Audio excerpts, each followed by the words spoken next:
The second law. Never put too much trust in friends. Learn how to use enemies. Judgment. Be wary of friends. They will betray you more quickly, for they are easily aroused to envy. They also become spoiled and tyrannical. But hire a former enemy, and he will be more loyal than a friend, because he has more to prove. In fact, you have more to fear from friends than from enemies. If you have no enemies, find a way to make them. Transgression of the law. In the mid-9th century A.D., a young man named Michael III assumed the throne of the Byzantine Empire. His mother, the Empress Theodora, had been banished to a nunnery, and her lover, Theoctistus, had been murdered. At the head of the conspiracy to depose Theodora and enthrone Michael had been Michael's uncle, Bardas, a man of intelligence and ambition. Michael was now a young, inexperienced ruler, surrounded by intriguers, murderers, and profligates. In this time of peril he needed someone he could trust as his counselor, and his thoughts turned to Basilius, his best friend. Basilius had no experience whatsoever in government and politics. In fact, he was the head of the royal stables, but he had proven his love and gratitude time and again. They had met a few years before, when Michael had been visiting the stables just as a wild horse got loose. Basilius, a young groom from peasant Macedonian stock, had saved Michael's life. The groom's strength and courage had impressed Michael, who immediately raised Basilius from the obscurity of being a horse trainer to the position of head of the stables. He loaded his friend with gifts and favors, and they became inseparable. Basilius was sent to the finest school in Byzantium, and the crude peasant became a cultured and sophisticated courtier. Now Michael was emperor and in need of someone loyal. Who could he better trust with a post of chamberlain and chief counselor than a young man who owed him everything? Basilius could be trained for the job, and Michael loved him like a brother. Ignoring the advice of those who recommended the much more qualified Bardas, Michael chose his friend. Basilius learned well and was soon advising the emperor on all matters of state. The only problem seemed to be money. Basilius never had enough. Exposure to the splendor of Byzantine court life had made him avaricious for the perks of power. Michael doubled, then tripled his salary, ennobled him, and married him off to his own mistress, Eudocia Ingerina. Keeping such a trusted friend and adviser satisfied was worth any price. But more trouble was to come. Bardas was now head of the army, and Basilius convinced Michael that the man was hopelessly ambitious. Under the illusion that he could control his nephew, Bardas had conspired to put him on the throne, and he could conspire again, this time to get rid of Michael and assume the crown himself. Basilius poured poison into Michael's ear, until the emperor agreed to have his uncle murdered. During a great horse race, Basilius closed in on Bardas in the crowd and stabbed him to death. Soon after, Basilius asked that he replace Bardas as head of the army, where he could keep control of the realm and quell rebellion. This was granted. Now Basilius's power and wealth only grew, and a few years later Michael, in financial straits from his own extravagance, asked him to pay back some of the money he had borrowed over the years. To Michael's shock and astonishment, Basilius refused, with a look of such impudence that the emperor suddenly realized his predicament. The former stable-boy had more money, more allies in the army and senate, and in the end more power than the emperor himself. A few weeks later, after a night of heavy drinking, Michael awoke to find himself surrounded by soldiers. Basilius watched as they stabbed the emperor to death. Then, after proclaiming himself emperor, he rode his horse through the streets of Byzantium, brandishing the head of his former benefactor and best friend at the end of a long pike. Interpretation. Michael III staked his future on the sense of gratitude he thought Basilius must feel for him. Surely Basilius would serve him best. He owed the emperor his wealth, his education, and his position. Then, once Basilius was in power, anything he needed it was best to give to him. strengthening the bonds between the two men. It was only on the fateful day when the emperor saw that impudent smile on Basilius's face that he realized his deadly mistake. He had created a monster. He had allowed a man to see power up close, a man who then wanted more, who asked for anything and got it, who felt encumbered by the charity he had received and simply did what many people do in such a situation. They forget the favors they have received and imagine they have earned their success by their own merits. At Michael's moment of realization, he could still have saved his own life, but friendship and love blind every man to their interests. Nobody believes a friend can betray, and Michael went on disbelieving until the day his head ended up on a pike. Observance of the law. For several centuries after the fall of the Han Dynasty, AD 222, Chinese history followed the same pattern of violent and bloody coups, one after the other. Army men would plot to kill a weak emperor, then would replace him on the dragon throne with a strong general. The general would start a new dynasty and crown himself emperor. To ensure his own survival, he would kill off his fellow generals. A few years later, however, the pattern would resume. New generals would rise up and assassinate him or his sons in their turn. To be emperor of China was to be alone, surrounded by a pack of enemies. It was the least powerful, least secure position in the realm. In AD 959, General Zhao Kuan-yin became Emperor Sung. He knew the odds, the probability that within a year or two he would be murdered. How could he break the pattern? Soon after becoming emperor, Sung ordered a banquet to celebrate the new dynasty, and invited the most powerful commanders in the army. After they had drunk much wine, he dismissed the guards and everybody else except the generals, who now feared he would murder them in one fell swoop. Instead, he addressed them. "The whole day is spent in fear, and I am unhappy both at the table and in my bed. For which one of you does not dream of ascending the throne? I do not doubt your allegiance, but if by some chance your subordinates, seeking wealth and position, were to force the emperor's yellow robe upon you in turn, how could you refuse it?" Drunk and fearing for their lives, the generals proclaimed their innocence and their loyalty. But Sung had other ideas. "The best way to pass one's days is in peaceful enjoyment of riches and honor. If you are willing to give up your commands, I am ready to provide you with fine estates and beautiful dwellings, where you may take your pleasure with singers and girls as your companions." The astonished generals realized that instead of a life of anxiety and struggle, Sung was offering them riches and security. The next day, all of the generals tendered their resignations, and they retired as nobles to the estates that Sung bestowed on them. In one stroke, Sung turned a pack of friendly wolves, who would likely have betrayed him, into a group of docile lambs, far from all power. Over the next few years, Sung continued his campaign to secure his rule. In AD 971, King Liu of the southern Han finally surrendered to him after years of rebellion. To Liu's astonishment, Sung gave him a rank in the imperial court, and invited him to the palace to seal their newfound friendship with wine. As King Liu took the glass that Sung offered him, he hesitated, fearing it contained poison. "Your subjects' crimes certainly merit death," he cried out, "but I beg your majesty to spare your subject's life. Indeed, I dare not drink this wine." Emperor Sung laughed, took the glass from Liu, and swallowed it himself. There was no poison. From then on, Liu became his most trusted and loyal friend.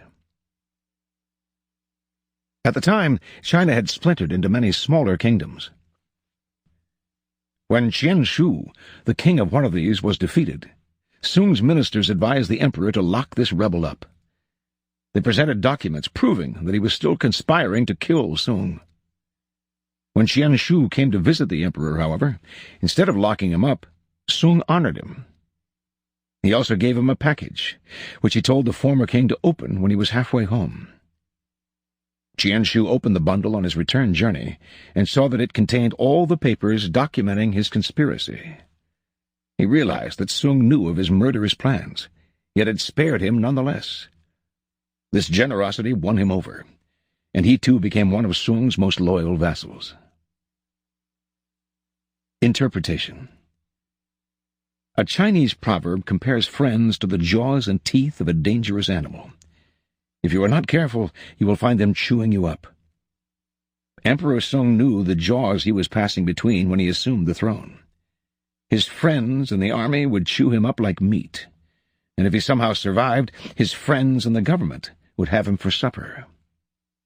Emperor Sung would have no truck with friends. He bribed his fellow generals with splendid estates and kept them far away. This was a much better way to emasculate them than killing them, which would only have led other generals to seek vengeance. And Sung would have nothing to do with friendly ministers. More often than not, they would end up drinking his famous cup of poisoned wine. Instead of relying on friends, Sung used his enemies, one after the other, transforming them into far more reliable subjects. While a friend expects more and more favors and seethes with jealousy, these former enemies expected nothing and got everything. A man suddenly spared the guillotine is a grateful man indeed, and will go to the ends of the earth for the man who has pardoned him. In time, these former enemies became Sung's most trusted friends. And Sung was finally able to break the pattern of coups, violence, and civil war. The Sung dynasty ruled China for more than 300 years. Keys to power. It is natural to want to employ your friends when you find yourself in times of need. The world is a harsh place, and your friends soften the harshness. Besides, you know them. Why depend on a stranger when you have a friend at hand? The problem is that you often do not know your friends as well as you imagine. Friends often agree on things in order to avoid an argument. They cover up their unpleasant qualities so as not to offend each other. They laugh extra hard at each other's jokes. Since honesty rarely strengthens friendship, you may never know how a friend truly feels. Friends will say that they love your poetry, adore your music, envy your taste in clothes. Maybe they mean it, often they do not. When you decide to hire a friend, you gradually discover the qualities he or she has kept hidden.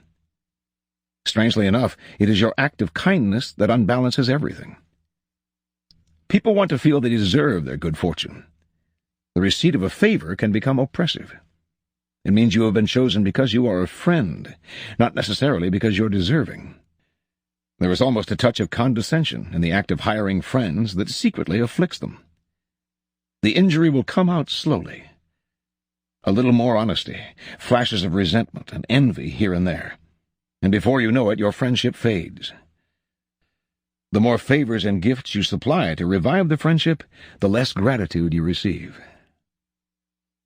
Ingratitude has a long and deep history. It has demonstrated its powers for so many centuries that it's truly amazing that people continue to underestimate them. Better to be wary. If you never expect gratitude from a friend, you will be pleasantly surprised when they do prove grateful. The problem with using or hiring friends is that it will inevitably limit your power.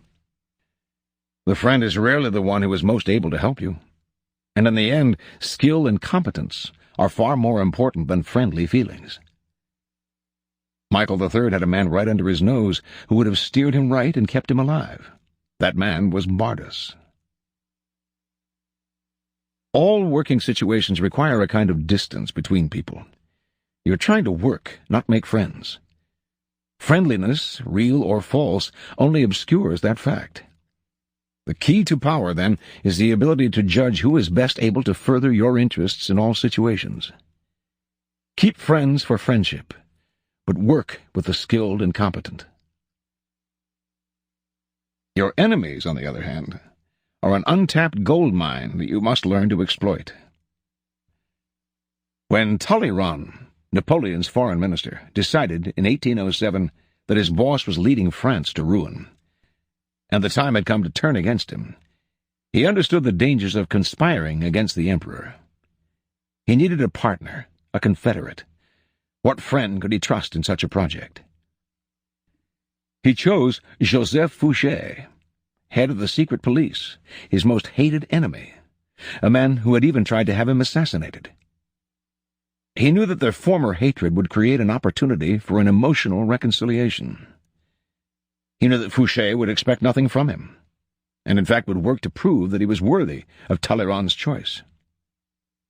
A person who has something to prove will move mountains for you.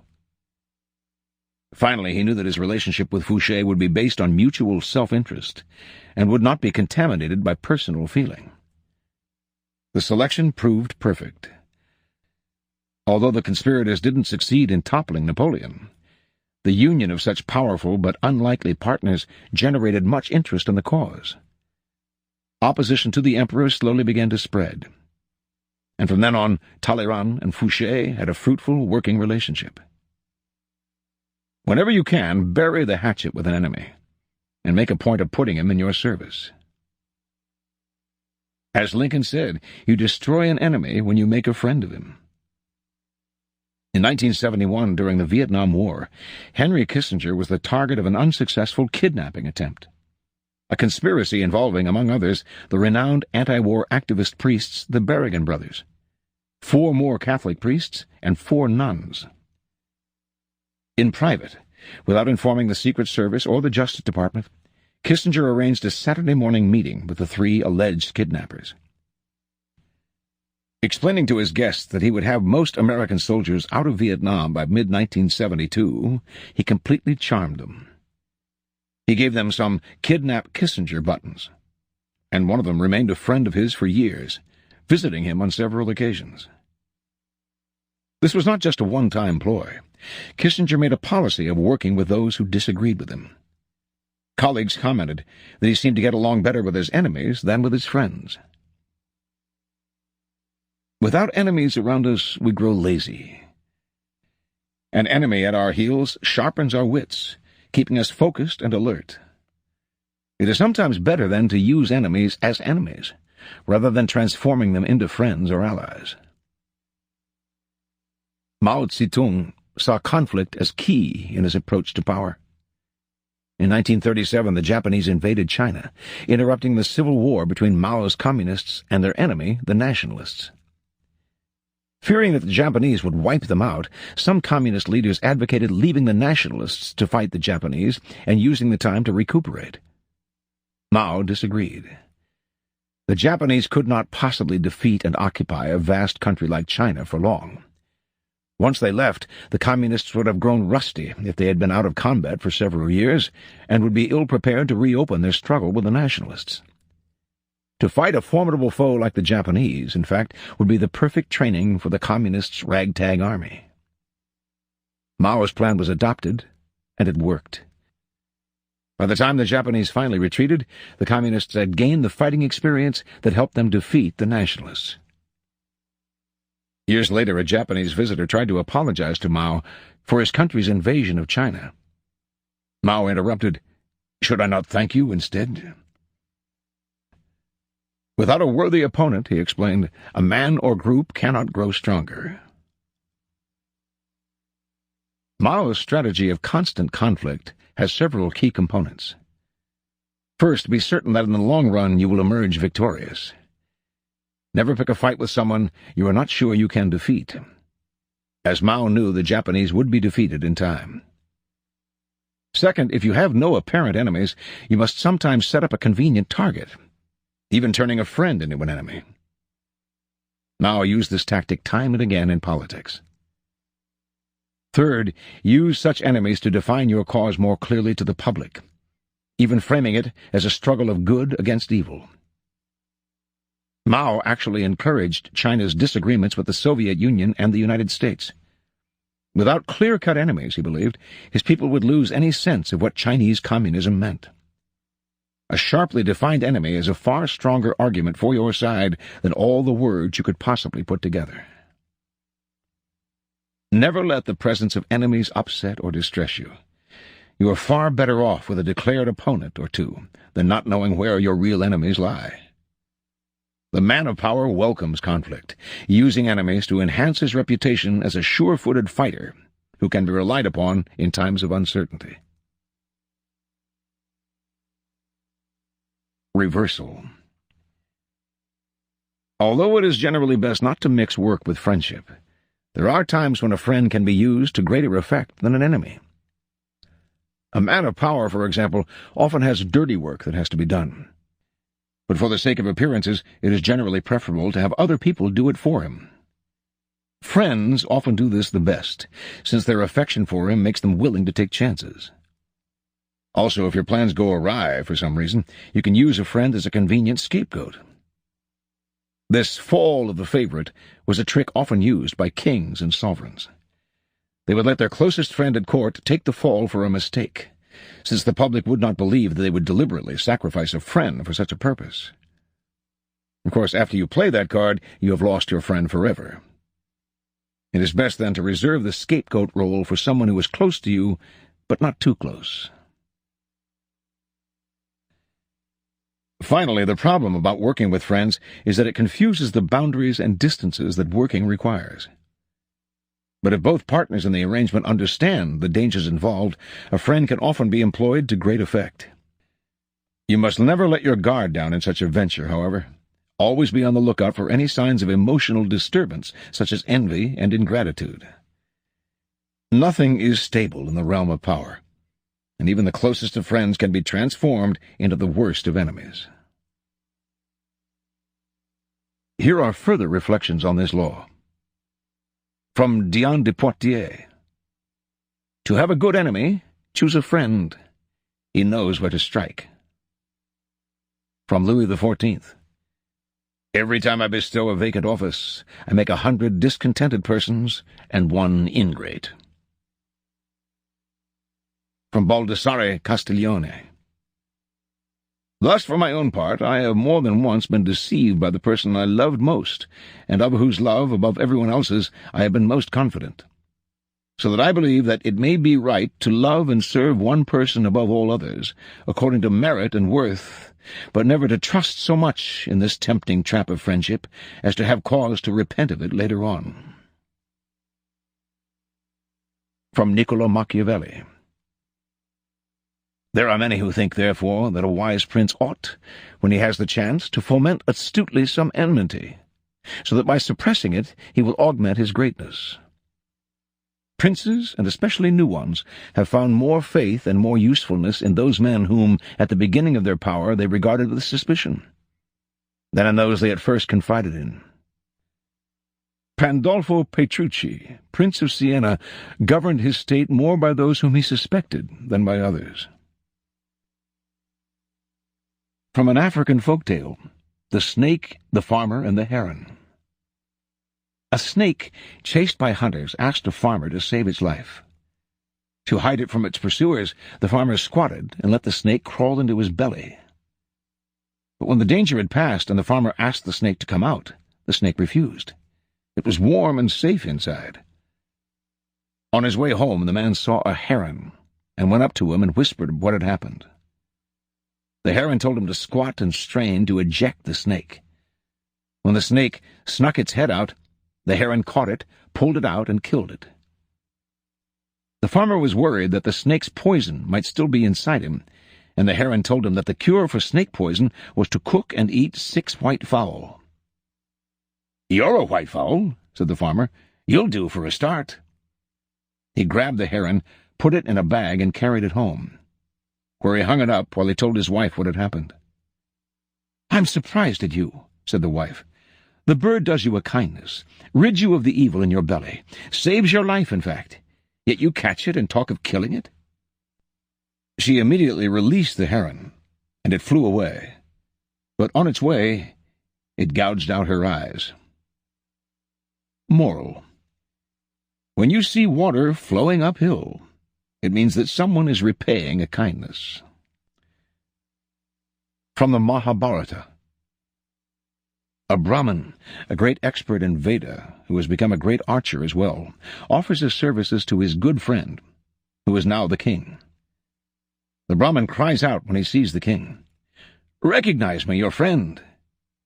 The king answers him with contempt, and then explains, "Yes, we were friends before, but our friendship was based on what power we had. I was friends with you, good Brahmin, because it served my purpose. No pauper is friend of the rich, no fool to the wise, no coward to the brave.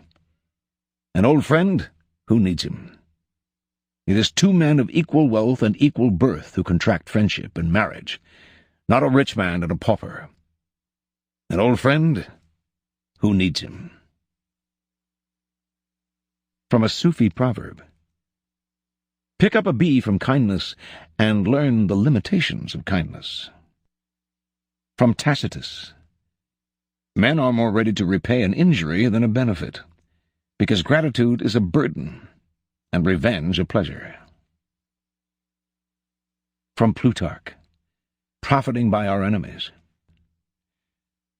King Hiero chanced upon a time, speaking with one of his enemies, to be told in a reproachful manner that he had stinking breath. Whereupon the good king, being somewhat dismayed in himself, as soon as he returned home, chided his wife. "How does it happen that you never told me of this problem?" The woman, being a simple, chaste, and harmless dame, said, "Sir, I had thought all men's breath had smelled so." Thus it is plain that faults that are evident to the senses, gross and corporal, or otherwise notorious to the world, we know by our enemies, sooner than by our friends and familiars.